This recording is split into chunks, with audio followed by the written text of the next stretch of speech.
Okay, welcome everyone to another random walk down Mill Street. Tonight's topic is Machatsit haShekel, the half shekel, the custom of the half shekel here at Sheretz Israel.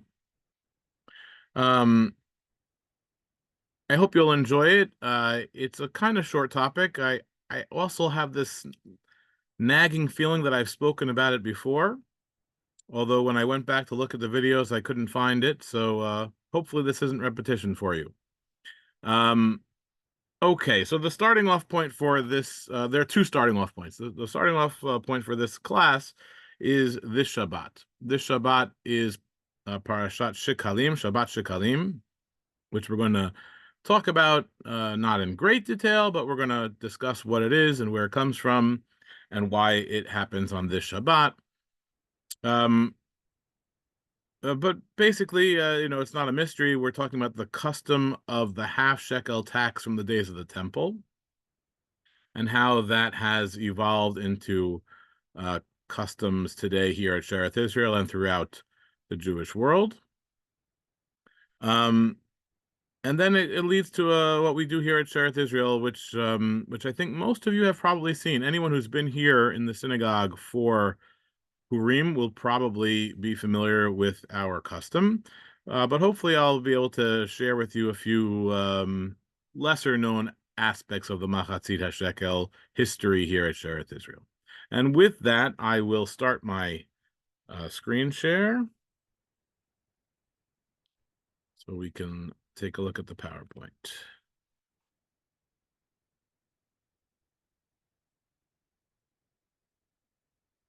Okay.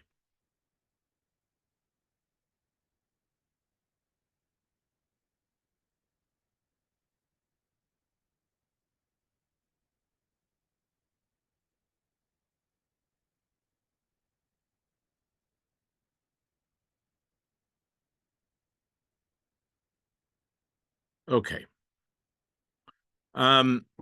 So I titled it Machatsit haShekel, a tribute to an almost forgotten custom.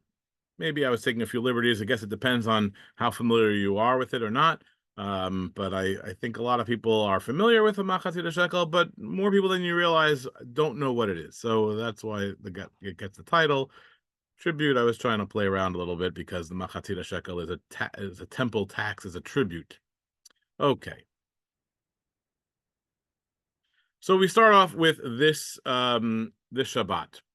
And we're going to start by learning a Mishnah together. The Mishnah comes from Mishnah Megillah, Tractate Megillah. It says, Rosh Chodesh Adar shechal liot b'Shabbat, when the new month of Adar occurs on a Sabbath, Korin b'Parashat Shekalim. Chal liot b'toch HaShabbat, when it falls in the middle of the week, Makdimin l'sha'avar, u'mafsikin l'Shabbat acheret.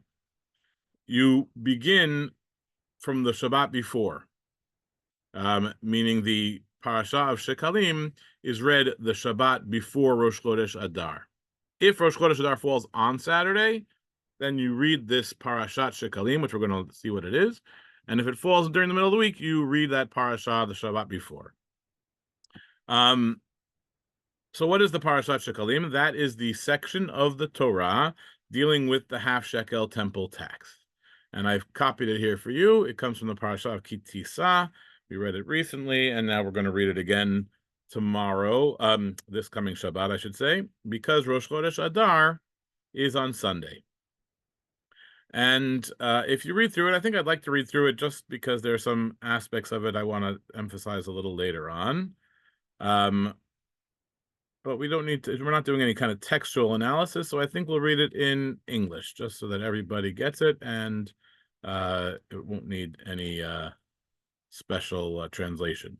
The Lord spoke to Moses, saying, when you take a census of the Israelite people according to their roles, each shall pay the Lord a ransom for himself on being enrolled, on being marked down in the census, that no plague may come upon them through their being enrolled. There won't be any kind of plague when you count them. This is what everyone who is entered into the record shall pay: a half shekel by the sanctuary weight.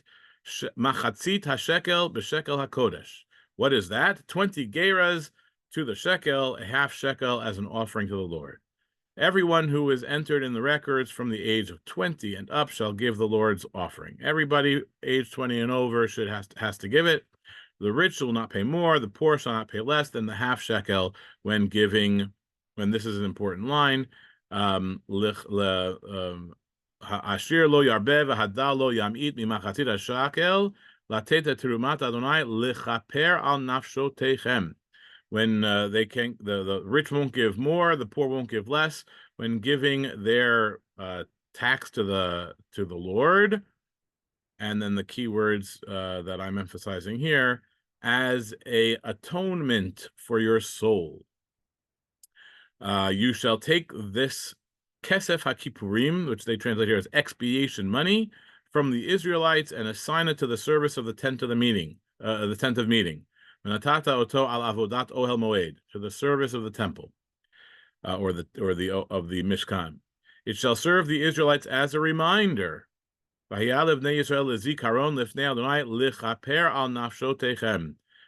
a atonement for your souls.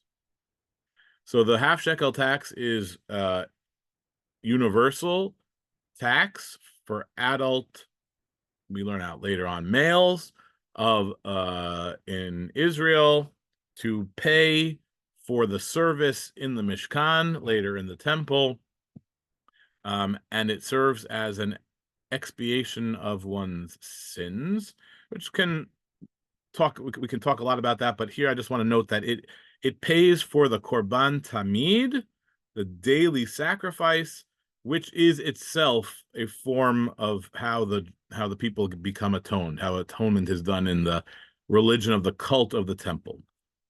I see there's a comment. Let's take a look. Why is this parasha read on Adar Bet instead of Adar Aleph? That is a good question and leads me directly to my next point. But although we have to read a few Mishnayot first. So everyone gets that this is the half shekel from the days of the Bible, from even before the days of the temple, and certainly a whole, as we learn in the Mishnah, a entire bureaucracy or legislation is built around this law, including an entire tractate, Shekalim, all about the laws and minutiae of the temple tax. So we're going to study a few Mishnayot. The first one is from the very first Mishnah of Shekalim, where it says, Be'echad ba'adar, on the first of Adar, mashmi'in al haShekalim v'al hakilayim. They used to, and this is in the days of the temple, they used to announce or give word or spread the word about the shekalim, about the temple tax, and on kilayim, prohibited admixtures, which we don't need to get into here. B'chamisha asarbo, on the 15th day of Adar, what did they do? That's Purim. Korin et ha-Megillah b'krachin. Umtaknin et hadirachim, and they would fix the roads. V'et harechovot, and they would fix the paths and the roads.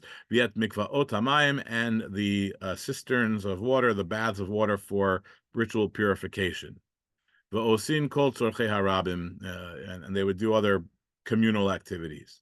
So why are they fixing the roads and why are they fixing the mikvaot at this time? That has to do with the fact that what is Adar? Adar is the last month of the year in the temple calendar, in the Beit HaMikdash calendar, in the Israel calendar. Not Rosh Hashanah, which we often think of as the first month, but really the first month is Nisan. And what happens in Nisan? The holiday of Passover. Everybody comes to the temple, offers their paschal sacrifice. So you can't just have that without some preparation. And so you get a lot of things to prepare for.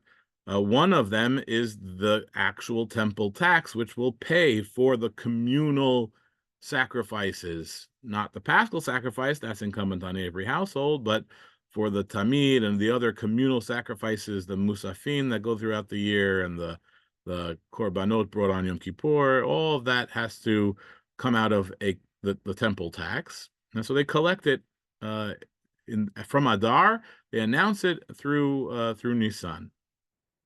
What else do they do? We see from this same Mishnah that they got they got the highways ready for large amounts of people to be traveling to Jerusalem.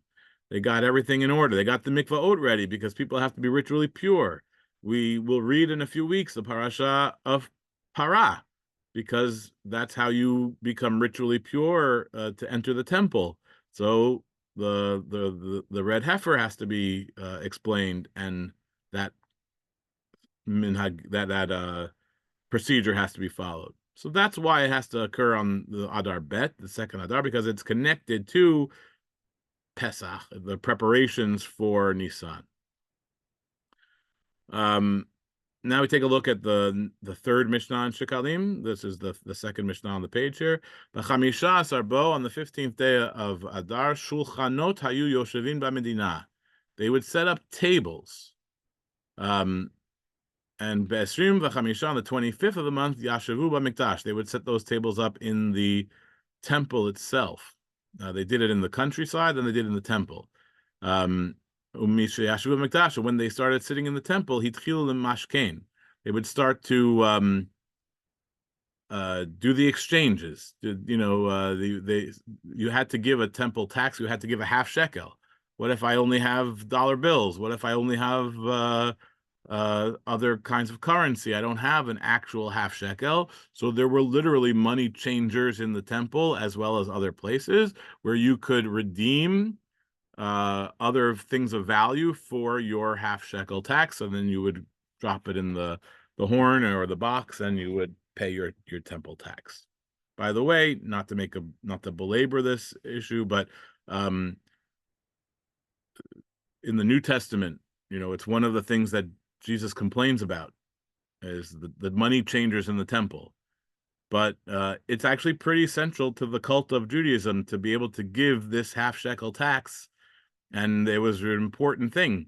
So his criticism of these money changers was probably not looked at very well by most traditionalists in the temple system, because people were very attached to giving the Machatsit haShekel.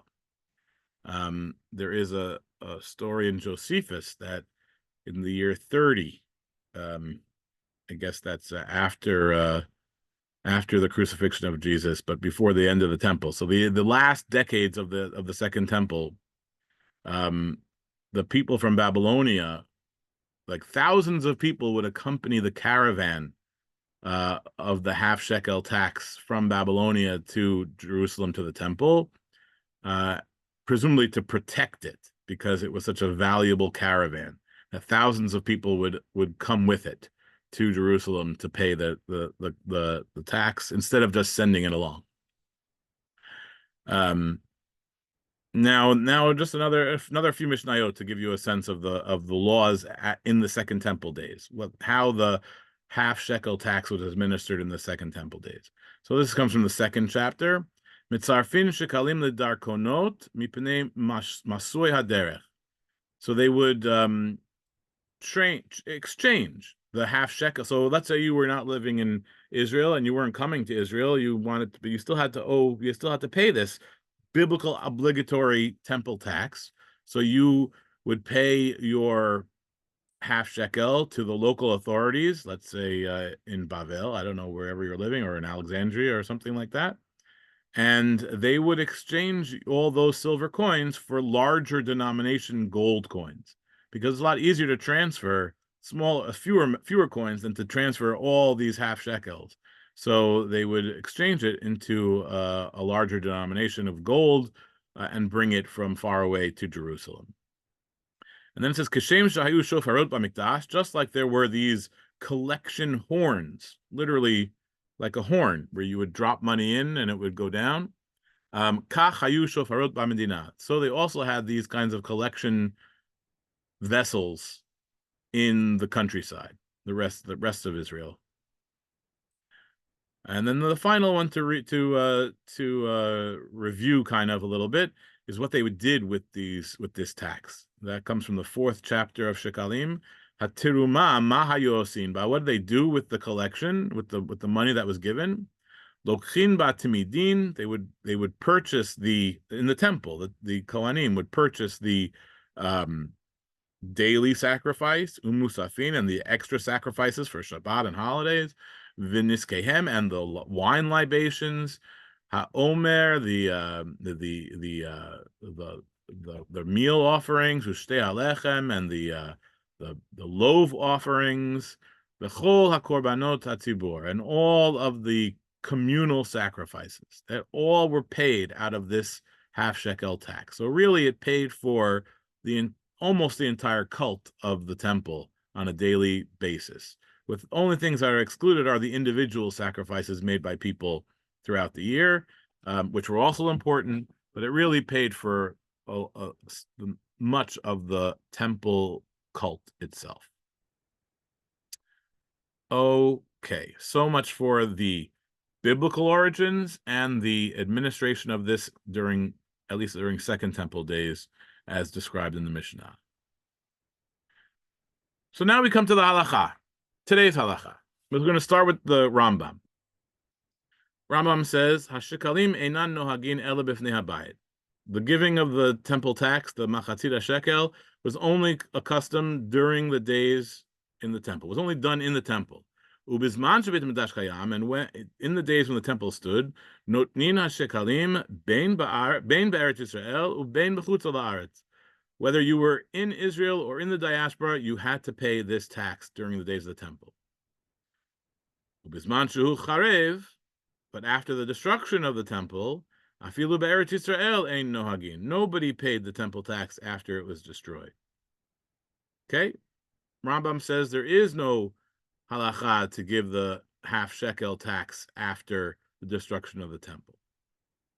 So now we look at the Shulchan Aruch. Shulchan Aruch does not mention the Machatsit HaShekel. Does tell you that on Purim, chayav kol adam litain lefachot shtei matanot l'shnei aniyim.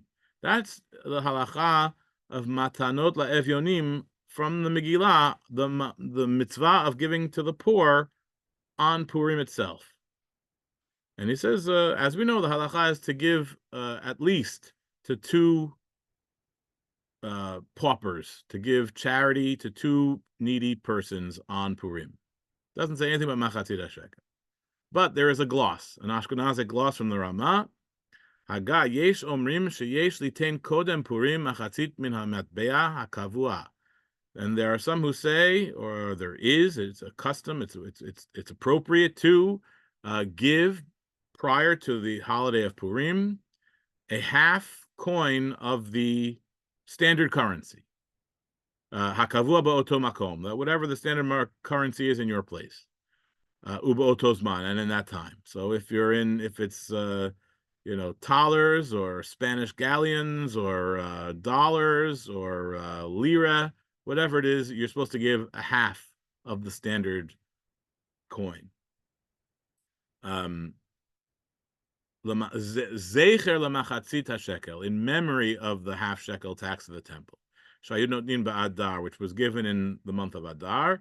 U me'achar sheshlosha pa'amim ktiv tiruma b'parasha. And remember, if you take a look at the section that we saw earlier from the Torah, it says the word tiruma, which is the tithe, the tax to the temple. It says it 3 times. So he says that the custom is to give 3 coins. Yesh litain shilosha. Okay. Then there's other details that he says that you should give it on the night of Purim before you say mincha. So you come to synagogue and you're supposed to do the Machatsit HaShekel before the reading of the Megillah. And that is what is done in our lands. And it goes on and about what apparently in his era in Ashkenaz, they didn't have appropriate half denomination coins, so they would give larger amounts. But in Vienna, there was a good half denomination coin which they used. So he's just telling you the details of it. But basically, the basic halacha according to the Ramah is you're supposed to give a half shekel of the currency of the day. However, that whatever denomination that is, your standard denomination, doesn't even say where to give it, but zecher the Machatsit HaShekel, to the Jewish community, to the synagogue, to charity, in memory of the half shekel tax of the temple days. Okay, that is the halacha as brought down in the Shulchan Aruch. So now we're going to look at Sephardic commentary on the Shulchan Aruch, the Kaf HaChaim, which is pretty popular. Is written by a man named Chaim Palachi, who was a Sephardic rabbi from Turkey. I think Salonika, actually. And he says the following, as a comment on this gloss of the Ramah. Sheyesh litain kodem Purim, to give the zecher Machatsit HaShekel before Purim. Katav ze b'shem yesh omrim. The Ramah is telling us the Ashkenazic custom as there are those who do it.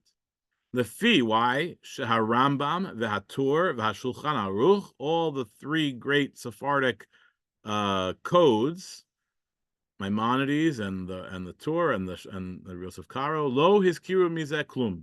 They do not have a custom to give the half shekel nowadays. Umashma delos svarlan, it's clear they didn't have such a custom. Umikom makom, so now he says, but even so, haminhag, what is the current custom? He's talking about Turkey in his own day. Haminhag kidivrei moram zal behaga, just as the Moshe Isserles says in his gloss, that there is a custom to give the zecher Machatsit HaShekel in the synagogue before reading the Megillah. So how this happened, I do not know. But between the days of the Shulchan Aruch, or maybe even already then and just not recorded, and the days of the Kaf HaChaim, who was the 17th century in Turkey, somehow in that 100 or 200 year period or so, even in Sfarad, they were giving this half shekel memory of the temple tax. Izmir. Okay, thank you. I guess that's Rabbi Gabai because it says Mikveh Israel. Thank you. Not so. Oh, oops. Let me go back.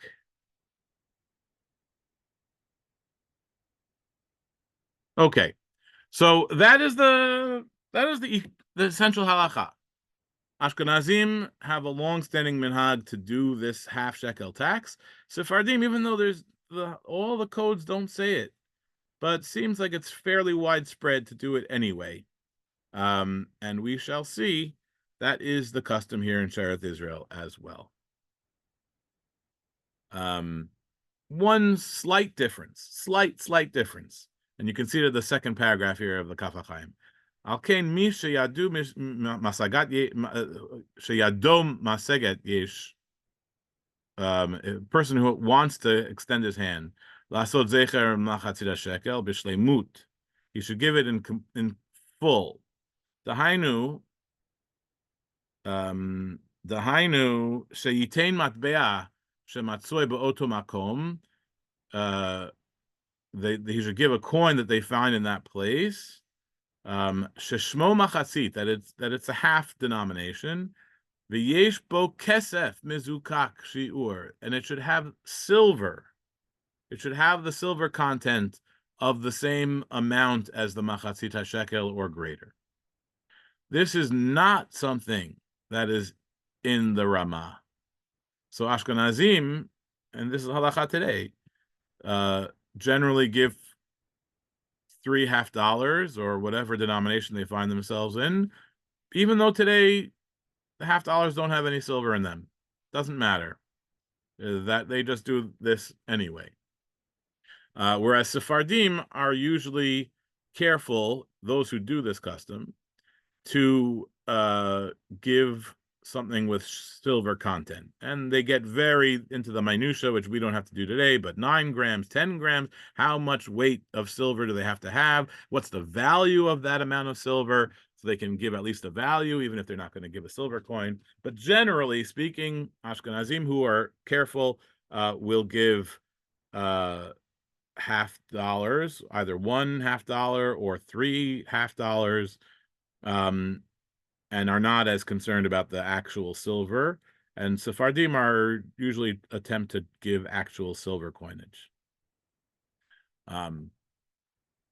Food for thought, just a little interesting aside. So what happened in Sheretz Israel? So already back in some of our earliest records, and what I have here for you is a transcription of the ledger from 1730. When we own the earliest ledgers we have are from 1728. So this is like some of the earliest ledger books we have. And you'll see February 20th, 1730, they received, or they collected, 1 pound, 19 shillings, and 9 pence for the Machatsit haShekel of Purim. So they are collecting Machatsit haShekel in the synagogue in Mill Street and in 1730, which is the first year of the Mill Street synagogue. Presumably they did it before, though we don't really have detailed records like this earlier. Now, I should tell you that these ledgers were taken by either the president of the congregation or sometimes the collector of the congregation, and they're actually signed by the president, and they vary every year about how they describe things. So not every year does it say Machatsit haShekel. Whether that means that they didn't collect it in some years, I don't think so. I think they were doing it just the way we do it today already back then, but they were not always describing it as carefully, depending on who the Parnas was and who the treasurer was, who was writing entries in the ledger. A shekel is roughly equal to the salary of 2 days' work in a vineyard. I hope that's a lot, because that feels like that should be a lot. So anyway.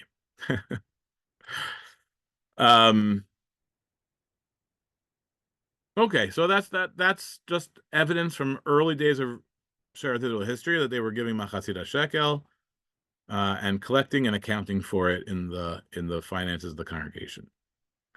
I did find later on, and here are two examples from a similar ledger. From the one that I showed you was a transcription of the first ledger book. These two come from the second ledger book, which goes from about the 1750s until shortly after the American Revolution. And again, they vary year to year depending on who the Parnas is and how they describe what they were collecting, what collections were made. But you do find it on some of the years. And in one year in particular, and I have no idea why, maybe this could be a class in its own if I ever figure it out. The year 1776 is miyuchad. It's unlike any of the other years.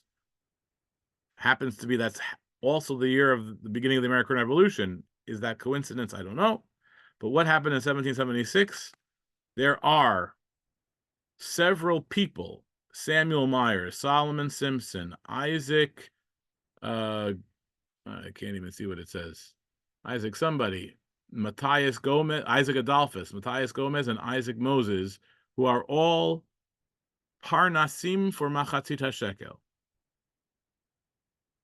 They are the collectors. They are the directors, I don't know, for the collection of Machatsit haShekel. And you'll see the amounts: 2 pounds, 1 pound, 1 pound, 1 pound. Most years, when you look at them, the amounts are usually 1 pound, 2 pounds, and some odd shillings and pence. This year, they're 4 times as much as usual. And there are five names who are collecting. I have no idea why. And it's the only year like that. The other places where you see it are much more akin to what you see down here, which is from 1784 or 5. I'm having a little trouble looking here. 1785, it's 1786. So it's after the American Revolution. It says Machatsit haShekel for Purim. They collected 4 pounds. Pretty good. But there's only one line, and it's not so elaborate as what happened in 1776. Don't know, but just more evidence that they're collecting Machatsit haShekel, they're accounting for it. But like I say, it's not every year. So sometimes you get, in fact, most of the time, you get entries just like this: the charity box. I tend to think that this means the Machatsit HaShekel, but I don't know. Where there's a special line for the charity box. Was that a charity box that sat in the synagogue all the time? Or was that a charity box that was put up for Purim? Don't know. Because some of the places are like I showed you, where there is no line for charity box and just Machatsit HaShekel, I suspect that this is the Machatsit HaShekel. But I don't know. Can't prove it. Okay. Now I want to show you this. What we're looking at here is from a publication that Jacques Judah Lyons did in 1854. Jacques Judah Lyons was the Chazan of Sheretz Israel. He comes up with a Jewish calendar for 50 years. A really interesting story. He works on it. He writes a book. He has a whole liturgical calendar, descriptions of the holidays and all this, and he advertises it in the Occident, or whatever the Jewish newspaper is, from Isaac Leeser. And he's hoping to get subscribers and print it and send it out and mail it out to the people who buy it. In the very same issue, literally in the same issue, and another advertisement is sent in from Abraham de Sola of Montreal, the Spanish-Portuguese Synagogue Montreal's minister, advertising a Jewish calendar for 50 years. He also wrote one, overlapping entirely, asking for people to subscribe to it. Isaac Leeser gets these two advertisements to be published. He publishes them both, by the way, but he writes to both of them and says, it would be smart if you combined your publication. And that's exactly what they do. And so the next year when it comes out, it's by Jacques Judah Lyons and Abraham de Sola. And they publish it jointly. That's a whole nother story. But what do we have over here at the end of Shabbat? The last Shabbat in the month, when the first of Adar, or Ve'adar, is on a weekday, is called Shabbat Shekalim, because that portion, which we read earlier from Ki Tisa, is read, which refers to the collecting of the annual tax of the half shekel for the sacrifices, now collected on Purim, and generally appropriated to the relief of the Jews of Palestine. So this is something new that we haven't seen before, that the money collected in the synagogue on Purim for the Machatsit HaShekel was appropriated to send to charitable causes in Israel. I don't think we've seen that before, at least not in our presentation anyway. And so this adds another element to what the Machatsit HaShekel is, certainly here, but in many, many other synagogues, especially Sephardic synagogues. But here in Sheretz Israel, it has a particular history. Before we get to that Israel collection, I just want to show you some objects. So if you are in Sheretz Israel, on Purim, you may have noticed in the past these 4 boxes. They are made of olive wood. I have no idea how old they are. They don't appear to be ancient. They also don't appear to be particularly modern. If I had to guess, I would say early 20th century, maybe around the turn of the 20th century, or 1920, 1930. Don't know for sure. Maybe even a little later, maybe 1940. I don't think it's very modern either, because we've had them for a long time, and I've never seen a reference to them being purchased. So I suspect they're early 20th century. These are the charity boxes that are put up in the synagogue for people to give Machatsit HaShekel. There are no instructions. There are no minhagim printed or alerted to anybody. They're just put up on the corners of the teba, and people can come and do what they will. And you'll see in Hebrew, one is written charity for the congregation Sheretz Israel, tzedakah ki l'akdosha Sheretz Yisrael, Machatsit HaShekel ki l'akdosha Sheretz Yisrael. This one is the half shekel zecher, the memory of the half shekel tax. This one is just general charity. On your left, you'll see an inventory that was done by Jacques Judah Lyons in the year 1869. So I can tell you that these 4 boxes don't go back as far as 1869. How do I know that? Because here, the collection boxes for the Machatsit HaShekel are called 4 paper boxes. Paper, not wood, not olive wood, not any kind of wood. And what he means by paper here, I believe, is like paper mache or something strong, like kind of the same kind of material you might use for a cast or something like that. So it would be hard and hardened, but not wood. But I have no idea what they looked like or what they felt like. What would paper boxes feel like? I don't know. Maybe cardboard. I really don't know. But 4 paper boxes for Machatsit HaShekel. So these are not them. So these must be later than 1869. That's all I wanted to show you. But also 4 of them. And so I suspect that they did exactly what we do today, and they put them on the corners of the teba, and people come up to give their Machatsit HaShekel on Erev Purim.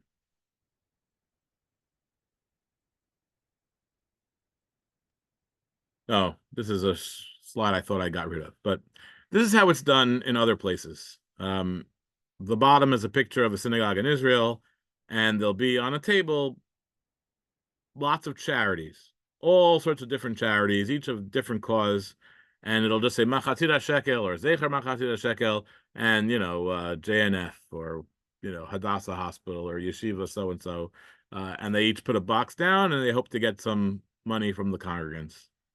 The other thing that you'll see sometimes is a plate. This one just looks like a tin plate with some Xerox paper, but some of them are fancy and nice, where there'll be a whole procedure. And this actually is what's done in Breuers in the German community, where they'll have a table in the back of the synagogue before you get to your seats. And there'll be 2 plates. One plate will say tzedakah or charity, and one will say zecher Machatsit HaShekel. And there is a procedure to be followed, which is why we have those 2 boxes. At least I think initially. The procedure to follow is in the plate with the Machatsit HaShekel are silver coins. You put your equivalent dollar amount in the charity box, and you are given 3 silver coins or a silver coin, silver $50. You lift it up to show that this is now yours, that you've just redeemed it with the money that you gave in. And then you drop it back into the plate so that someone else can do the same thing. And so you actually contribute both the value to charity and you are acquiring and donating an actual silver coin in memory of the half shekel tax. That is what's done in very careful places. People really are careful to follow those customs of the Ramah. That's what they do. And I suspect that at some point that was done here as well. Otherwise, why we would have two separate boxes. Now, there is one other reason that we might have 2 separate boxes, and that is, like we mentioned earlier, because the Machatsit HaShekel was specifically allocated to Israel, and the charity was allocated for the poor on Purim. So now I've got to tell you a little bit of a story. And the left-hand quote comes from Dr. Poole's book, Old Faith in the New World. The right-hand quote comes from a great book by Hyman Grinstein about the rise of the Jewish community of New York, both telling you the story of an emissary from Israel who came to New York in the year 1824. And his name was Rabbi Yitzchaki, Samuel Yitzchaki, who arrived from Tiberias accompanied by a personal attendant. He had his own personal shamus. He was a grand rabbi with his own attendant.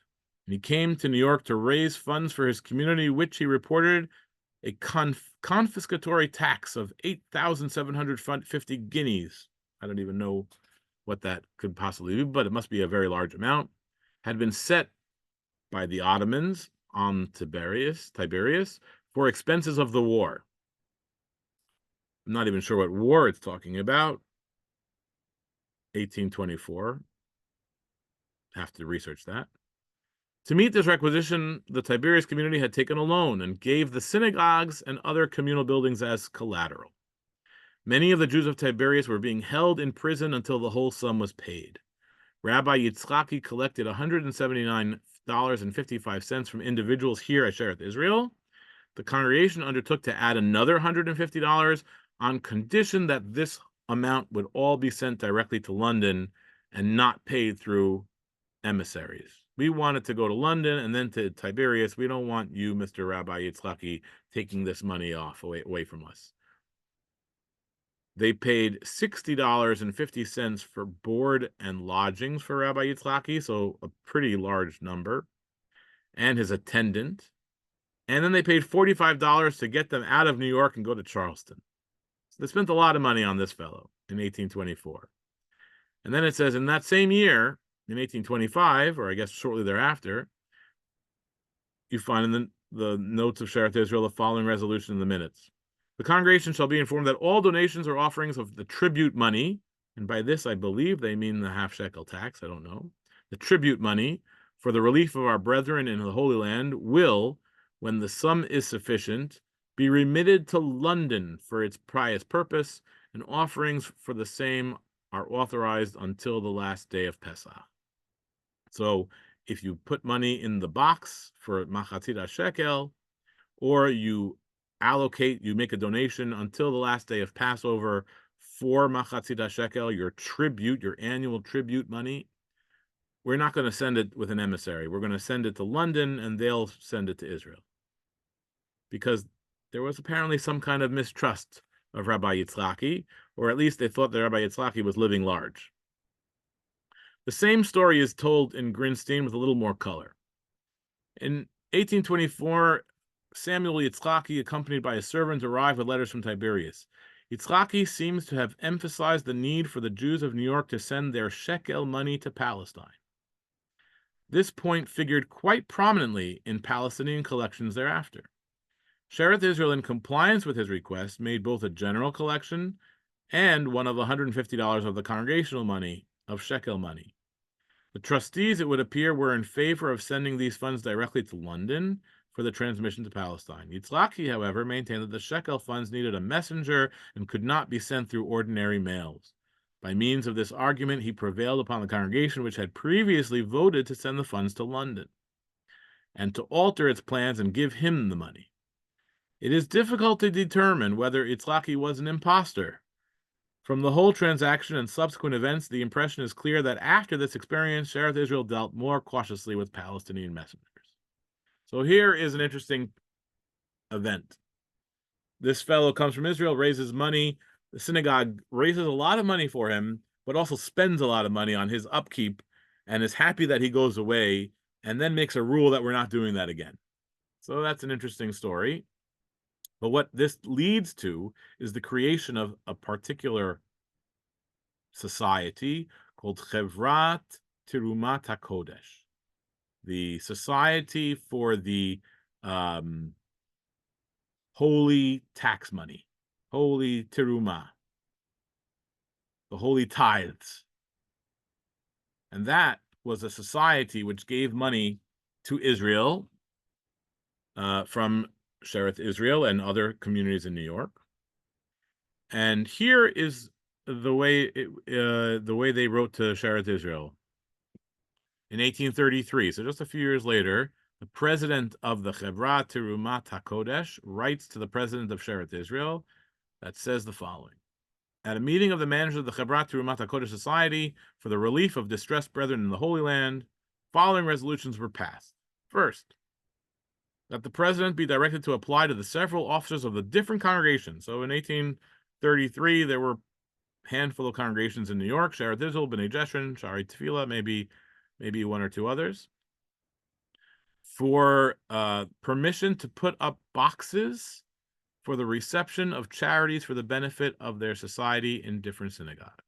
They wanted to put up collection boxes for Israel in the synagogue.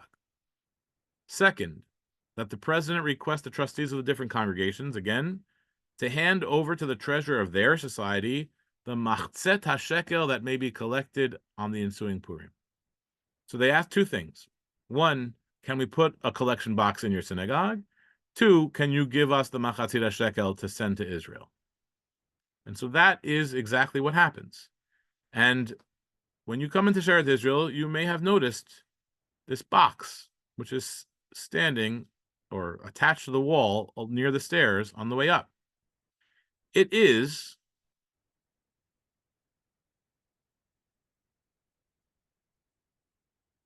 a copy, an exact copy of the original collection box for the Chevrat Terumat HaKodesh that had been in the synagogue since about 1833 or so, from which monies were collected to send to Israel. And what happened, this could be a whole story of its own. I'm just going to tell you 1 second. Here is a picture of it, of the original one, from Dr. Poole's book, Old Faith in the New World, which the original one was sent to Israel to be placed in the cornerstone of the medical school of Hebrew University, because Tamar de Solapool, who was president of the Hadassah, and Sherith Israel was very involved with the Hadassah, essentially did all the fundraising for the creation of that first medical school at the Hebrew University. And as a sort of an honorific, in the late 1930s, they went to the ceremony of the building of that first medical school, and in the cornerstone were placed several items of interest. One of them was this box, and inside the box was a roll with the list of all the contributors to Hadassah for that medical school. So they printed out all the names, or they probably wrote all the names, put it in that box, and that box got deposited in the ceremonial cornerstone for that building. But Sherith Israel only gave it up on condition of them making an exact copy. And so that exact copy is what stands or is attached to the wall today in the lobby of our synagogue, which you see here. So this looks very old, but it really comes from the late 1930s or the early 1940s. And this is the original one, is buried somewhere in Jerusalem. And that's the story. That's my whole story for you. So today, when you come to the synagogue, or for this Shabbat, you can think about what it means that we have the Machatsit haShekel. We don't have any law to give the Machatsit haShekel, but it's a long-standing custom to give a half shekel to the synagogue, to the temple, to Israel,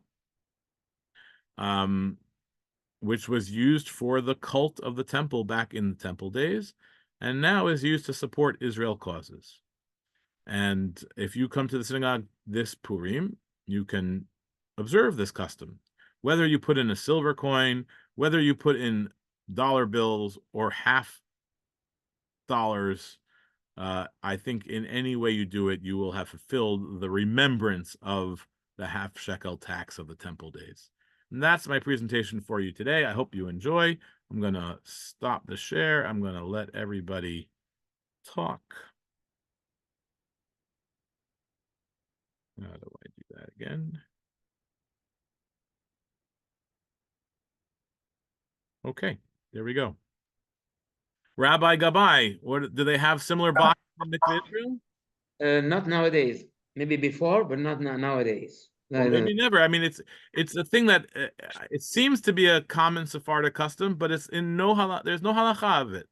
Right. Maybe in the archive, I have to go into the archive to see if there is a box there or not. Probably there is one, but nowadays they don't put it out. But let me ask you a question. Do you find money in that tzedakah box nowadays? Yeah. Oh, good. Oh, good. Okay. I'm glad you didn't ask me what we do with it. Good question. Good question. You solved the mystery. I never knew what that box was for. There you go.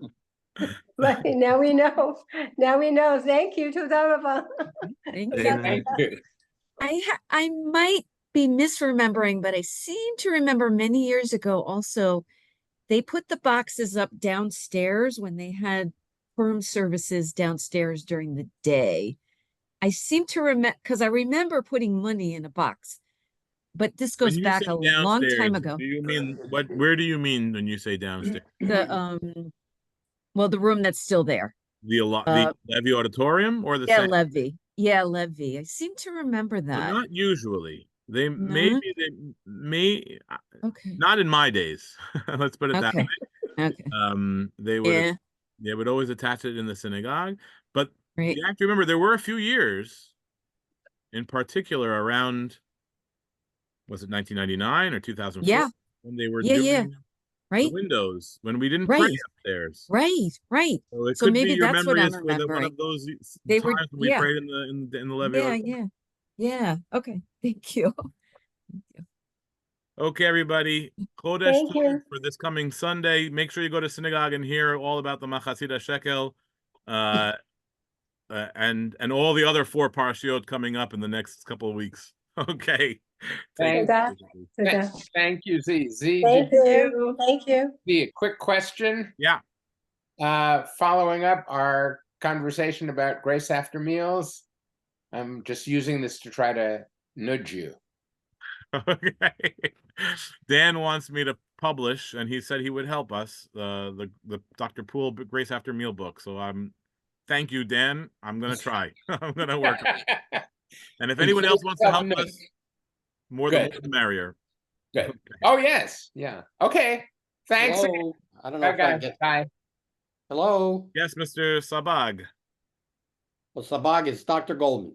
Okay, In real life. doctor. Sorry, I just see what it says on the The screen. minhag to give Machatsit shekel is, I think, universal, and it's done at Purim night and Purim morning, and usually there are plates out at the time of services where people put, pick up the 3. It's usually 3 shekels, 3 silver dollars or whatever.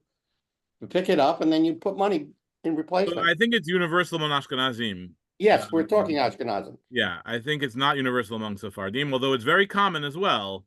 But Sephardim don't have as much of an emphasis on the 3.